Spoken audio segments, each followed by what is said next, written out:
বিশ্বের বিষয়ের আজকের এই ভিডিওতে পৃথিবীর রহস্যময় ও অনন্য 10টি স্থান সম্পর্কে জানতে চলেছেন।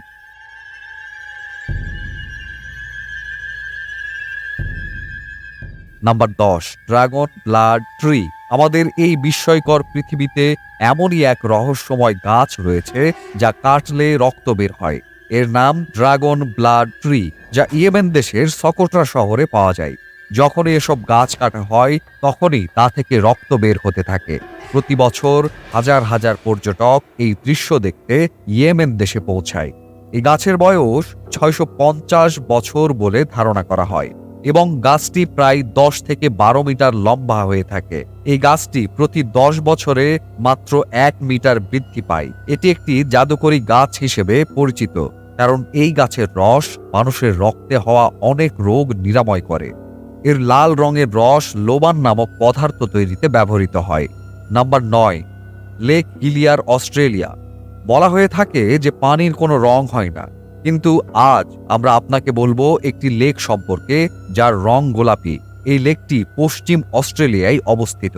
এই লেকটা খুবই ছোট, এর আয়তন মাত্র 600 মিটার। ইলিয়ার লেকে ডানালিয়েলা স্যালিনি অণুজীবের কারণে এর রং গোলাপি, কারণ লেকে উপস্থিত ডানালিয়েলা স্যালিনি এবং লবণ একত্রিত হয়ে লাল রং তৈরি করে, যার কারণে লেকের পানি গোলাপি দেখায়। লবণে উপস্থিত রেড হ্যালোফিল্ম একটি ক্যারোটিনয়েড রয়েছে যা একটি বিশেষ লাল রং ছেড়ে দেয়।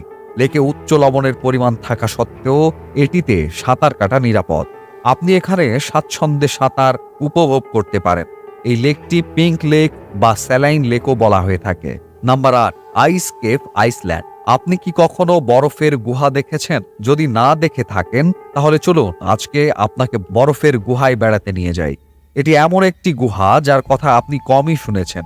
এই গুহাটি ইউরোপের একটি দ্বীপ, আইসল্যান্ডে। এই গুহার দৈর্ঘ্য 320 ফুটের বেশি। এই গুহাটি ওপর থেকে নিচ পর্যন্ত শুধুমাত্র বরফ দিয়ে তৈরি। এটি সত্যি প্রকৃতির এক অনন্য বিস্ময়। কথিত আছে যে এখানে এত ঠান্ডা যে যে কোনো মানুষ বেশিক্ষণ দাঁড়াতে পারবে না। এই গুহার রং কখনো সাদা, আবার কখনো নীল, যা এর সৌন্দর্য বাড়িয়ে দেয়। এরকম তাজমহলেরও দিনে 4 বার রং পরিবর্তন হয়। আপনি চাইলে আমাদের তাজমহল নিয়ে বানানো ভিডিওটি দেখতে পারেন। যাই হোক, আমরা আইস কেভে ফিরে আসি। প্রতি বছর হাজার হাজার পর্যটকরা আইসল্যান্ডে বেড়াতে যান শুধুমাত্র এই বরফ গুহাটি দেখার জন্য। Number 7, fly geyser. Fly geyser একটি সম্পূর্ণ প্রাকৃতিক ঘটনা যা একজন কৃষক অজান্তে আবিষ্কার করেছে। ঘটনাটি আমেরিকার নেভাদা রাজ্যে, যেখানে একজন কৃষক অনুর্বর জমি চাষ করতে চেয়েছিলেন। তখন তিনি সেখানে খনন শুরু করলে অনেক খননের পর কিছুটা সফলতা পান। কিন্তু এটা কি, এখান থেকে পানি বের হচ্ছিল এবং এই পানি 200 ডিগ্রি তাপমাত্রায় ফুটছিল। এই দৃশ্য দেখে কৃষক সম্পূর্ণ ভয় পেয়ে সেখান থেকে পালিয়ে যায়। ধীরে ধীরে সেই গরম পানির গর্তটি একটি সুন্দর রঙের রূপ নিয়েছে, যা দেখতে খুবই আকর্ষণীয়। এর পানিতে খুবই বিরল খনিজ পাওয়া যায়। এটি 5 ফুট ওপরে উঠে যায় এবং এই গিজারের পানি 30 থেকে 40টি কালভার্ট দিয়ে নিষ্কাশন করা হচ্ছে 74 একর এলাকায়। নাম্বার 6, টারকোয়াইজ আইস লেক। টারকোয়াইজ আইস লেক বিশ্বের প্রাচীনতম স্বাদু পানির লেকগুলির মধ্যে একটি। এটি রাশিয়ার শীতলতম এবং বিরল অঞ্চল সাইবেরিয়ায় অবস্থিত। এর অনন্য স্বতন্ত্রতার একটি কারণ রয়েছে। এটিকে রাশিয়ার মুক্তা উপাধিও দেওয়া হয়েছে। এই লেক যত গভীর, তার রহস্য ততই গভীর। এই লেকটি প্রায় 25 মিলিয়ন বছর আগে ভূগর্ভস্থ গতিবিধি এবং টেকটনিক প্লেটের সাইডিং এর কারণে গঠিত হয়েছিল। এই লেকের গভীরতা প্রায় 642 মিটার এবং এর ভূপৃষ্ঠের আয়তন 31,722 বর্গ কিলোমিটার এবং অনেক বিরল প্রাণীও এই লেকে পাওয়া যায়। এই লেকে শীতকালে বরফ জমে যায়, কিন্তু পানি এতটাই পরিষ্কার যে আপনি বরফের ভেতরে 130 ফুট পর্যন্ত দেখতে পাবেন। শীতকালে এখানে হাজার হাজার মানুষ ভ্রমণ করেন আইস স্কেটিং এবং এর সৌন্দর্য উপভোগ করার জন্য। Number 5, lake Natron, Tanzania. আপনি নিশ্চয়ই রাজা মিডাসের গল্প শুনেছেন। সে যাকে স্পর্শ করে তাই সোনা হয়ে যায়। কিন্তু এমন একটি লেকের কথা শুনেছেন যার পানি যেই স্পর্শ করবে সে পাথর হয়ে যাবে? আজ আমরা আপনাদের এমনই একটি লেকের কথা বলছি। এই উত্তর তানজানিয়ার ন্যাট্রন লেকটি দেখতে যেমন সুন্দর তেমনি বিপজ্জনক। এর পানি যে স্পর্শ করবে সেটা পাথর হয়ে যায়, সে মানুষ হোক বা পশু পাখি। বিজ্ঞানীরা বলছে যে হাইড্রোজেন এবং ক্ষারীয় লবণ ও চুনাপাথরের উপস্থিতির কারণে এটি ঘটছে। লেকের তাপমাত্রাও ৬০ ডিগ্রিতে পৌঁছে যায়। পানিতে যে উপাদান পাওয়া যায় তা আগ্নেয়গিরির ছাইতেও পাওয়া যায়। এই উপাদানটি মিশরীয়রা মমি সংরক্ষণে ব্যবহার করত।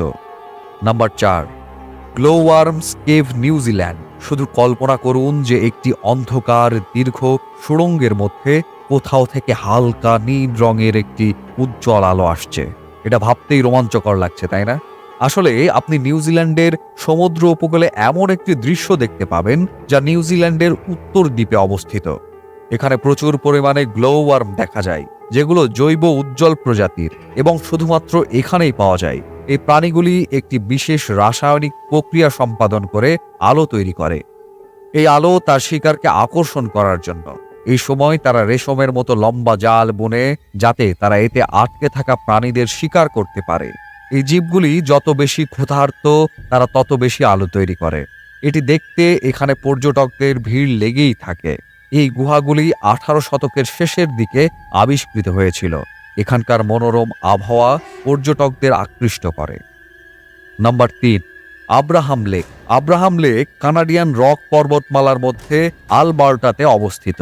মিথেন এবং বরফের জমাট বুদবুদ এই লেকে দৃশ্যমান, যা এর সৌন্দর্য বাড়িয়ে দিয়েছে। এই বুদবুদগুলি লেকের অভ্যন্তরে উপস্থিত ব্যাকটেরিয়া দ্বারা নির্গত হয়, যখন লেকে উপস্থিত কোনো প্রাণী তার খাবার তৈরি করে। শীতকালে বুদবুদ আকারে গ্যাস জমে যায়। বরফের এই বুদবুদগুলি লেকের স্বচ্ছ পানির পৃষ্ঠ থেকে লেকের গভীরতা পর্যন্ত দৃশ্যমান, যেগুলো দেখলে মনে হয় বুদবুদগুলো লেকের গভীর থেকে টাওয়ারের মতো উঠে এসেছে। লেকটি সম্পূর্ণরূপে হিমায়িত। Number ২, তিয়ানজি mountain. চীনেও একটি চমৎকার প্রাকৃতিক ঐতিহ্য রয়েছে, যাকে সারা বিশ্ব সান অফ হেভেন বা তিয়ানজি মাউন্টেন্স নামে চেনে। এই পাহাড়গুলি দেখলে কিছুক্ষণের জন্য হলেও আপনি চলে যাবেন অন্য এক জগতে। এই সমগ্র এলাকায় মার্বেলের অসংখ্য উঁচু পাহাড় রয়েছে, যার মধ্যে সর্বোচ্চ শৃঙ্গের উচ্চতা সমুদ্রপৃষ্ঠ থেকে ১,২৬২.৫ মিটার। আরেকটি বৈশিষ্ট্য হলো এখানকার আবহাওয়া, যা প্রতি মুহূর্তের মধ্যে বদলে যায়। কখনো খুব পরিষ্কার আকাশ হয়ে ওঠে, আবার কখনো পুরো এলাকা মেঘে ভরে যায়। এই সময়ে যদি কেউ উঁচু থেকে দেখেন, তাহলে সায়েন্স ফিকশন সিনেমার মতো একটি দৃশ্য দেখতে পাবেন, যেখানে মেঘের ওপরে অসংখ্য চূড়া দৃশ্যমান।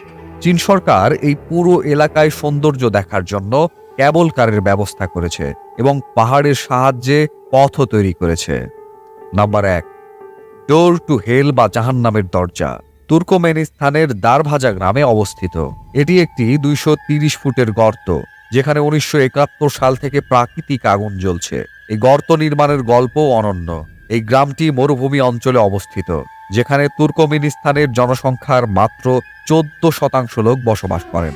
১৯৭১ সালে সাবেক সোভিয়েত ইউনিয়নের বিজ্ঞানীরা এই মরুভূমি অঞ্চলে তেল এবং গ্যাস অনুসন্ধান করতে আসেন।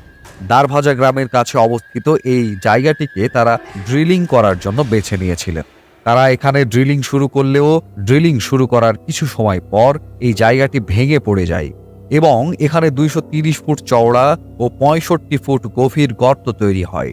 এই দুর্ঘটনায় প্রাণহানি না হলেও এই গর্ত থেকে প্রচুর মিথেন গ্যাস বের হতে থাকে। এটি বন্ধ করতে তাদের কাছে দুটি বিকল্প ছিল, হয় এই গর্ত বন্ধ করা বা আগুন ধরিয়ে দেওয়া। বিজ্ঞানীরা দ্বিতীয় বিকল্পটি বেছে নিয়ে আগুন জ্বালিয়েছিলেন। তারপর থেকে এখন পর্যন্ত এই আগুন জ্বলছে। এই ছিল বিশ্বের বিষয়ের আজকের ভিডিওতে। এগুলো বিশ্বের সেরা আশ্চর্যের কয়েকটি। আপনি কি এই জায়গাগুলোতে যেতে চান? কমেন্ট করে আমাদের জানান। ভিডিওটি কেমন লেগেছে সেটাও জানাতে ভুলবেন না। ভিডিওটি ভালো লাগলে লাইক করুন এবং এরকম আরও ভিডিও পেতে আমাদের চ্যানেলটি সাবস্ক্রাইব করুন। ধন্যবাদ।